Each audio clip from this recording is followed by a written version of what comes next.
औज़ुबिल्लाहिमिनश्शैतानिर्रजीम बिस्मिल्लाहिर्रहमानिर्रहीम। Assalamu alaikum, dear students. I'm Sadaqat Ali, your biology teacher. Students, आप लोग जानते हो हमने chapter number 16 support and movement start किया हुआ है। आज लेक्चर नंबर 3 हम डिस्कस करने जा रहे हैं। हमारा बहुत इंपॉर्टेंट टॉपिक है आज का एंडोस्केलेटन। प्रीवियस लेक्चर में स्टूडेंट्स हमने देखा हाइड्रोस्टैटिक स्केलेटन, एक्सोस्केलेटन, उनकी फॉर्मेशन और उनकी एग्जांपल्स। आज हम डिस्कस करने जा रहे हैं endoskeleton. What is endoskeleton? The skeleton that lies internally to the muscles is called endoskeleton. ये वो स्केलेटन है जो कि मसल्स में घिरा हुआ होता है, हम इसको कहते हैं endoskeleton. Endo mean in. Composition ये बोन और कार्टिलेज से मिलकर बना हुआ है। Bone and cartilage made up of connective tissue. Connective tissue वो वाले टिश्यू जो मिलाने का काम करते हैं, जोड़ने का काम करते हैं, अटैच करने का काम करते हैं, इन्हें हम कहते हैं कनेक्टिव टिश्यू। कंपोजिशन क्या है? Consist of cell embedded in the matrix collagen. Collagen के मैट्रिक्स में कोलेजन फाइबर, कोलेजन प्रोटीन का नाम है, और इसमें बोन सेल्स एम्बेडेड होते हैं, इंटरैप्ट होते हैं, फंसे हुए होते हैं। इनको अभी हम डिस्कस करते हैं। स्टूडेंट, हमारा टॉपिक आप जानते हो एंडोस्केलेटन, ह्यूमन बीइंग। इसकी एग्जांपल है बहुत इंपॉर्टेंट, वर्टिब्रेट्स बहुत ज्यादा जो है वो इनकी एग्जांपल्स हैं, सारे के सारे वर्टिब्रेट्स। अगर हम बोन देखें, ये देखिए ये हमारी एक बोन है। बोन को अगर हम इसके इंटरनल स्ट्रक्चर देखें तो ये थोड़ा सा इसका इंटरनल स्ट्रक्चर है। इसमें ये हमें ऑस्टियोसाइट ब्लड सेल नजर आ रहे हैं, और ब्लड सेल्स के इर्द गिर्द ये जो आपको थ्रेड लाइक स्ट्रक्चर नजर आ रहे हैं, इन्हें हम कहते हैं कोलेजन फाइबर। यानी कि कोलेजन फाइबर ने इन बोन सेल्स को एंट्रैप किया हुआ है। ये आपको ब्लड वेसल्स भी साथ साथ नजर आ रही है। फिर देखें ये हमारी बोन, इसका अगर हम थोड़ा सा सेक्शन काट के देखें तो ये हमें बोन सेल्स को जिस तरह ऑस्टियोसाइट्स ये बोन सेल्स हैं, और इनको इर्द गिर्द एंट्रैप किया हुआ ये फाइबर से जो स्ट्रक्चर है जिसे हम कहते हैं कोलेजन फाइबर। देखो हमने अभी बात पढ़ी है, consist of cell embedded in matrix collagen. Endoskeleton most rigid form of connective tissue. ये बहुत हार्ड सा स्ट्रक्चर है कनेक्टिव टिश्यू का। Collagen fibre of the bone are hardened by the calcium carbonate. ये जो कोलेजन फाइबर अभी मैंने आपको स्ट्रक्चर दिखाया है, ये मजीद इसकी हार्डनिंग हुई है बाय द कैल्शियम कार्बोनेट, इसकी डेपोजिशन से। फंक्शन क्या करता है? सपोर्ट, हमारे आर्म्स को, लेग्स को सपोर्ट प्रोवाइड करते हैं। ये जो एंडोस्केलेटन है यानी कि जो बोन है, हम बोन की बात कर रहे हैं। बोन स्पंजी बोन हो सकती है और कॉम्पैक्ट बोन हो सकती है। एंडोस्केलेटन में इस वक्त हम बोन की बात कर रहे हैं, spongy bone, compact. Compact bone, compact नाम से ही जाहिर है, कॉम्पैक्ट बोन इज डेंस, काफी जो है ना वो इसमें जो है ना उनके इंटरसेलुलर स्पेसेस बहुत कम होती है, डेंस होती है, घनी होती है, and strong and provide an attachment side for the muscle. Spongy bone क्या होती है? Light and rich in blood vessels, हल्की फुल्की से होती है ये वाला रीजन, और ब्लड वेसल्स इसके अंदर होती हैं, एंड हाईली पोरस, पोर्स भी होते हैं। The cavity contain bone marrows where blood cells are form, और इनकी कैविटीज में, इनके स्पंजी बोन की कैविटीज में बोन मैरो, जिनको हम उर्फे आम में कहते हैं मिक, ये वाइट सी होती है, बड़ी बड़ी बोन्स है ना, जब हम एनिमल्स को ज़िबा वगैरह करते हैं ना, उसकी बोन्स को ब्रेक डाउन जब करते हैं तो उसके अंदर वाइट पल्पी सा बड़ा मजेदार खाने वाला मटेरियल होता है ना, उसे हम बोन मैरो कहते हैं, मिक, बोन मैरो, जिनके अंदर ब्लड सेल्स की फॉर्मेशन हो रही है। देखिए स्टूडेंट, आपके सामने ये एक बोन, फॉर एग्जांपल मैं कह सकता हूँ ये हमारी ह्यूमरस, ये जो हमारे बाजू की ऊपर वाली बोन है ना, बाजू की ऊपर वाली बोन ह्यूमरस। तो इसमें देखें सबसे पहले कॉम्पैक्ट बोन, ये देखो बाहर वाली बोन आपको नजर आ रही है, ये काफी हार्ड सा स्ट्रक्चर है। और ये देखिए ये वाली जो जगह है, ये वाली जो जगह है, ये वाली जो जगह है, ये वाली जो जगह है, इनके साथ यहाँ पे मसल्स अटैच होते हैं। इसलिए हम इनको कहते हैं compact bone, outer bone, rigid. इस जगह पे मसल्स अटैच होते हैं। ये जो इनर स्ट्रक्चर नजर आ रहा है, इनर स्ट्रक्चर, ये स्पंजी बोन है, स्पंजी बोन। ये देखिए आपको जब हम बोन्स की ब्रेकडाउन करते हैं एनिमल वगैरह की, यहाँ पे हमें ब्लड सेल्स, ब्लड से रेड सा रीजन नजर आता है, ये स्पंजी बोन है, पोरस है। हा? ये इतनी जो है डेंस नहीं है, पोरस है। और एक और बात, ये वाला जो रीजन आपको दरमियान वाला नजर आ रहा है, ये जो रीजन और ये एंड तक है यहाँ पे, ये रीजन, इसे हम कहते हैं बोन मैरो।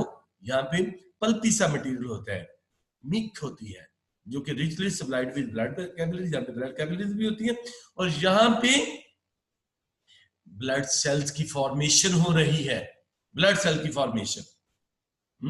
लेकिन ये जो बाहर वाला पोर्शन है ये रिजिड है, ये हार्ड है, इसके अंदर blood capillaries, blood vessel penetrate नहीं कर सकते।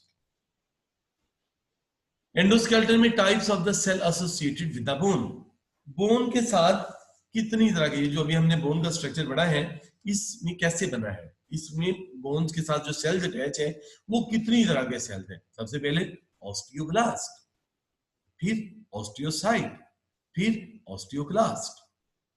3 types of the cell associated with the bone: osteoblast, bone forming cell; osteocytes, mature bone cells; osteoclast, bone dissolving cell. सुनना हम जानते हैं osteo mean bone, blast mean immature, osteoblast bone forming cell, यानी कि ये बोन की formation करते हैं, इमेच्योर सेल की फॉर्मेशन करते हैं ना। Osteo mean bone, blast mean immature. Osteocyte, osteo mean bone, cyte mean cell, ये बोन सेल है, इनके mature bone cells. Osteoclast, osteo mean bone, clast mean break down, ये ब्रेक डाउन करने वाले सेल है, बोन डिसॉल्विंग सेल। तो ये 3 तरह के सेल्स हैं, ऑस्टियोब्लास्ट, ऑस्टियोसाइट, ऑस्टियोक्लास्ट। ये तीनों तरह के सेल स्टेम सेल से वजूद में आते हैं। यानी ये ऑस्टियोक्लास्ट, ऑस्टियोसाइट, ऑस्टियोब्लास्ट कैसे बने? स्टेम सेल से। स्टेम सेल कौन से सेल्स होती है? ये वो वाले सेल जो कि बोन की फॉर्मेशन करते हैं, और ये एक तरह के सेल से नहीं मिलके बने। देखिए तो जरा मैंने आपके लिए बताया है, ये स्टेम सेल, जिसको तो हेमेटोबियोटिक सेल है, ये स्टेम सेल इसको हम कहते हैं। ये देखें इन्होंने ये 2-3 तरह के सेल बने, इसको हम कहते हैं प्री ऑस्टियोब्लास्ट। और ये 2-3 तरह के सेल्स मर्ज होकर देखो मल्टी न्यूक्लिएट स्ट्रक्चर बना रहा है, इसे हम कहते हैं ऑस्टियोब्लास्ट। इसी तरह से ये देखो, ये जो मेसेनकाइमल स्टेम सेल्स हैं, ये प्री ऑस्टियोब्लास्ट सेल बना रहे हैं। ये 2-3 तरह के सेल हैं, ये फ्यूज हुए और इन्होंने ऑस्टियोब्लास्ट बना दिए। लेकिन ये देखिए हमें ये सिंगल सेल स्ट्रक्चर में बना रहे हैं। इसी तरीके से ऑस्टियोसाइट्स, ये 3 तरह के हमें बोन सेल्स यहाँ पे वाजिया नजर आ रहे हैं।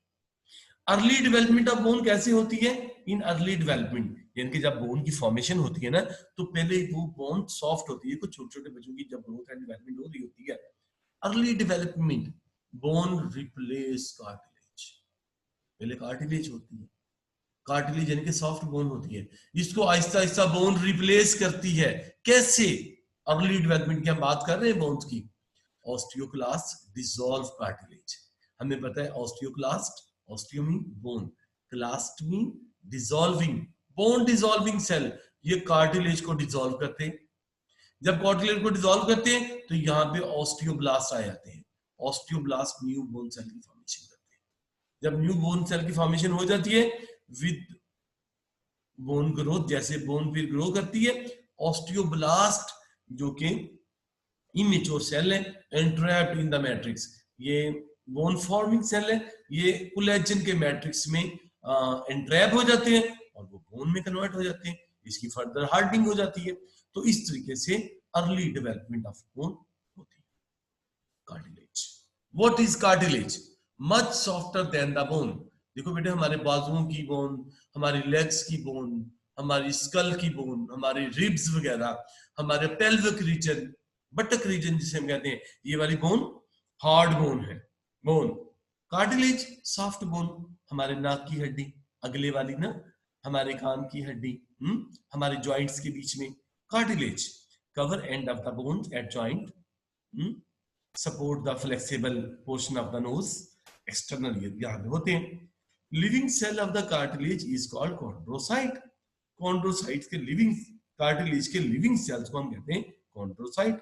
कॉन्ड्रोसाइट का लफ्ज कॉन्ड्रस कार्टिलेज, काइटोज सेल, फिर सुने कॉन्ड्रोस कार्टिलेज, कॉन्ड्रोस कार्टिलेज ये ग्रीक वर्ड है, एंड काइटोज सिस्ट का लफ्ज काइटोज से लिया गया। काइटोज मीन सेल, कार्टिलेज के सेल। नो ब्लड वेसल पेनिट्रेट, इनके अंदर भी ब्लड वेसल हार्ड बोन की तरह इनके अंदर भी ब्लड वेसल पेनिट्रेट नहीं कर सकते। देखिए आपके सामने जो हमारी कार्टिलेज की टाइप्स है, cartilage elastic cartilage, it is the most flexible.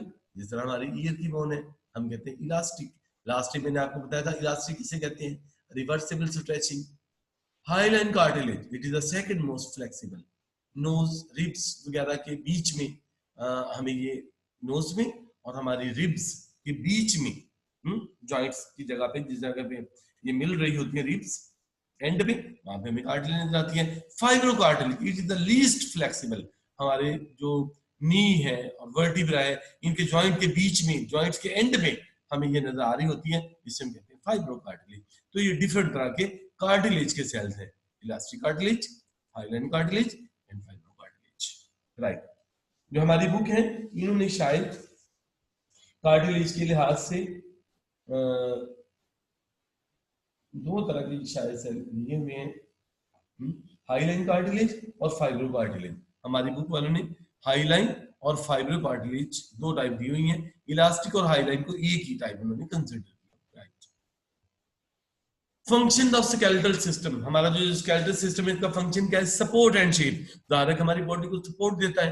देखिए हम इस तरह बॉडी खड़े हैं ना, बैठते हैं उठते हैं, हम स्केलेटन की वजह से हैं। अगर हमारे बॉडी से स्केलेटन निकाल लिया जाए तो हम थैले की तरह, बोरी की तरह धड़ाम से जमीन के ऊपर ही पड़े रहे।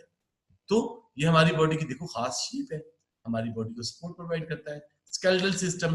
प्रोटेक्शन, डेफिनेटली आपने देखा होगा हमें डेली लाइफ में कितने डिफरेंट तरह की इमरजेंसीज होते हैं, काम होते हैं, काम वगैरह, तो हमें सम टाइम आपने देखा होगा चोट वगैरह लगने का खर्चा होता है। कुछ लोग आपस में धींगा मुश्ती कर लेते हैं, तो स्केलेटल सिस्टम हमें प्रोटेक्शन प्रोवाइड करता है। मूवमेंट, आपने देखो कि स्केलेटल सिस्टम मुख्तलिफ जगह पे जॉइंट बना रहा है, बोन्स जॉइंट बना रही है जो कि मूवमेंट के लिए हेल्पफुल है। हम चलते फिरते भी स्केलेटन की वजह से। मिनरल होम्योस्टेसिस, जो हमारा ये जो स्केलेटन है ये क्या करता है, इनका बहुत इंपॉर्टेंट फंक्शन है। ये क्या करता है, मिनरल होम्योस्टेसिस करता है, इस तरीके से कि ये रिजॉर्प्शन करता है, इस चीज की रिजॉर्प्शन करता है। ये स्टोर हाउस है, ये स्केलेटन जो है ये रिपोजिटरी रोल प्ले करता है, स्टोर हाउस है किसका, मिनरल का, जैसे कैल्शियम, फास्फोरस, सोडियम, पोटाशियम, ये सारी चीजें स्केलेटल सिस्टम में। अब हमारी बॉडी को अगर जरूरत हो तो नेगेटिव फीडबैक मैकेनिज्म के जरिए, नेगेटिव फीडबैक मैकेनिज्म आप देखते हैं हार्मोन्स वगैरह जो हैं, तो इनके लिहाज से अगर फर्क हमारी बॉडी को कैल्शियम की जरूरत है, फास्फोरस की जरूरत है, सोडियम की जरूरत है, तो सम टाइम अगर बॉडी की रिक्वायरमेंट है तो स्केलेटन से भी इनकी जो है ना वो सेपरेट होते रहते हैं ये हमारे मिनरल। तो ये मिनरल होम्योस्टेसिस का काम करता है। ब्लड सेल की प्रोडक्शन, हमारे जो बोन मैरोज हैं वहां पे हमारे डिफरेंट तरह के ब्लड सेल जो हैं उनकी भी इसी स्केलेटल सिस्टम में, बोन मैरोज में प्रोडक्शन हो रही होती है।